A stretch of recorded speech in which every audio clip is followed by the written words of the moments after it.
Naiiga na guys sa sobrang init dito sa Quezon City. Yung mga halaman, bulaklak, iga na siya guys.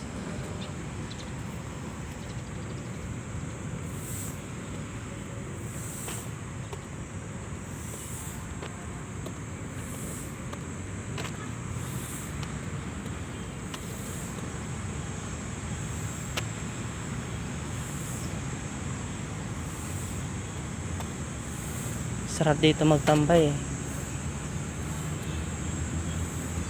Ayan, yung puno daw nito, mga puno daw nito is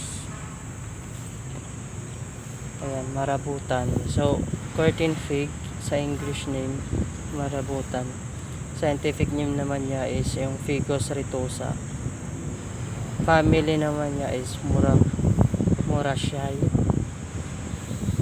So, alam mo ba, nagmula sa Southeast Asia ang kanyang mga ugat ay nakapalibot sa paligid ng punong kahoy. Ginagamit din ito para landscaping ng bahay at pasalilyard. Ito ay ginagawang bonsai ang dagta nito at ginagamit sa paggawa ng rubber. Wow, napaka-interesting, di ba? Ito yun siya, guys. Ayan, ito.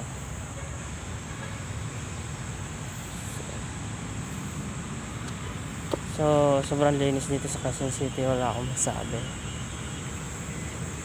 Kasi may nagme-maintenance kasi dito eh. Kaya sobrang ganda. Dito, maganda din ang upo. May painting pa. O, diba? Pwede ka dito magtambay-tambay. Wala kang ginagawa. Sa bahay niyo, pwede ka pumunta dito. Ito naman yung punong talisay. Ang talisay is tropical almond sa English. Ayan.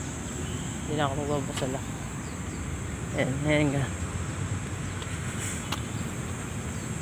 Grabe guys, igang-iga na talaga yung mga yung mga dahon puno dyan.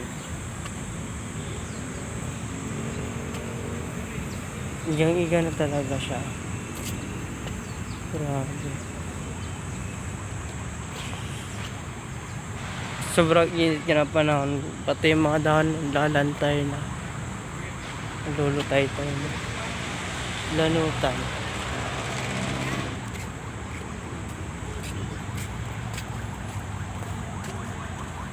So ayun, lalabas tayo mamaya dito. So makikita nyo dyan guys, may doon, ang ganda. Ayan yung mga flag. May American flag. Lahat ng flag. Ayan.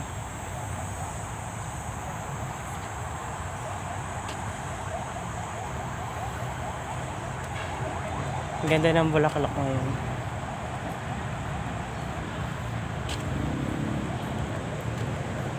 Ang ganda ng bulaklak.